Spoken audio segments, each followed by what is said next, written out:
Same-sex issues and religion are very important aspects of today, as more and more individuals are coming out as homosexual, bisexual, pansexual, and more. Perhaps some viewers of the speech are gay, or if not, maybe have someone they know or love that is such.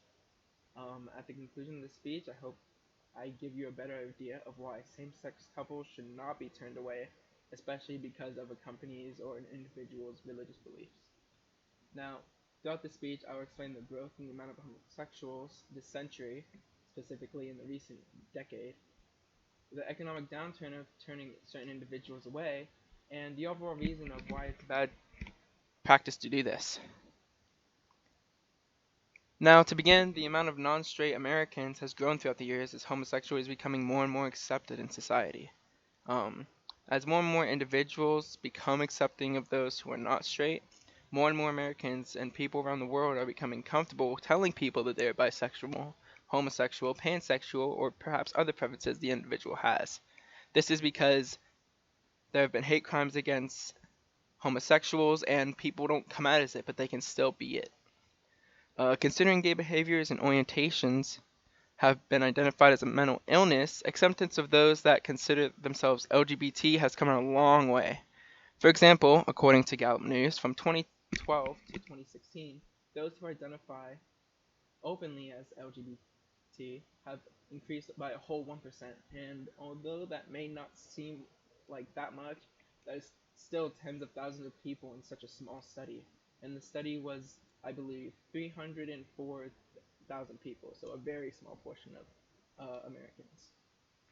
In addition to the study, in this century, and specifically in the last 5 to 6 years, we've witnessed parades celebrating gay pride and ideals as people become more comfortable and open about their sexual preferences.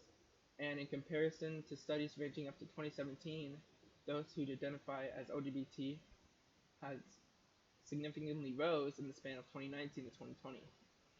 And to support this claim, statistics made by PewResearch.org state that in 2019, acceptance of homosexuality in America went up to 72% compared to the year 2000, in which it was only 51%. To compare this with other countries similar to us, like the US, the UK, and Canada, UK and Canada have an acceptance rate of over 85%. Another statistic that backs this up, stated by the previous source, states that those whose religion has somewhat or little influence in their lives are more likely to be accepting of homosexuality as they're not as strict about it.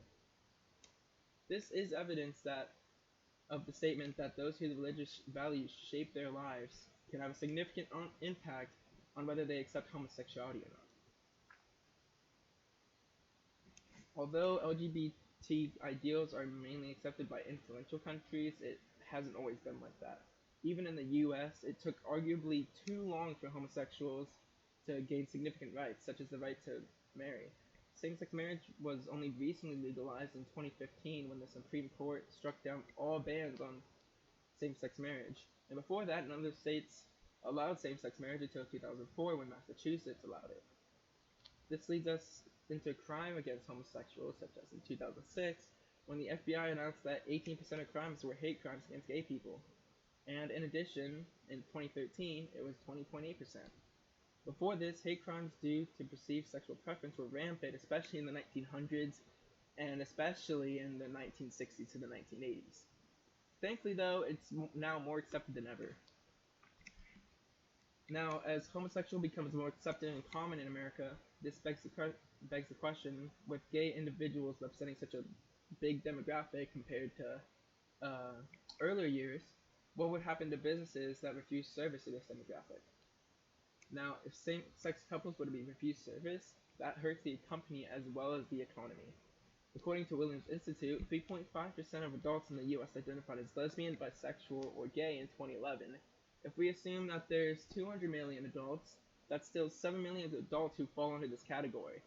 And this was a study in 2011, so in 2020 the number has to be much larger. And more youth are identifying their sexual preferences as, like, for example, gay, bisexual, lesbian, pansexual. So again, the number is probably higher than that. And to deny all these individual service would be a detriment to the profits of a company. Although the main motive for refusing service to homosexuals is religious reasons, refusing service does not only affect the individual's religion, It also affects their business and their profits as a company. From an economic standpoint, it's just not a smart way of conducting business. And now for the overlying question of the speech, why does an individual's religion cause them to refuse service to homosexuals in the first place? The main reason for this is pertaining to the idea that the major religion in the US is Christianity, and amongst the world, it's majorly Christian, except for places such as India. And strict Christians and Catholics are known to not be fond of LGBT individuals, especially gay men. Now, the main reason why various Christians and Catholics hate homosexuals is because of one idea: biblical interpretation. Now, the Bible was obviously written a long time ago, so of course its context would be constructed differently. If the Bible was written in a society which is overall more liberal than way back then, it would be a much different piece of text. And in addition to this, the Bible is interpreted differently all the time, as it never clearly states what it means. As for why some individuals refuse service due to religion, it can mainly be attributed to several factors that vary from company to company or individual to individual. Some companies may do this out of hate or just general uncomfortableness as they interpret the Bible as not allowing of homosexual ideals. Now, overall, from all aspects, denial of service due to religious reasons should not be adopted by a company because it hurts business, and homosexuality is becoming more accepted every year. If any viewers of the speech are part of the LGBT community, I'm certain that you wouldn't want to be denied services because of how you identify yourself and who you are as a person. In terms of today's society, these issues should be more highlighted and more studied upon, as it causes a disparity in the belief that everyone is equal in America. Thank you.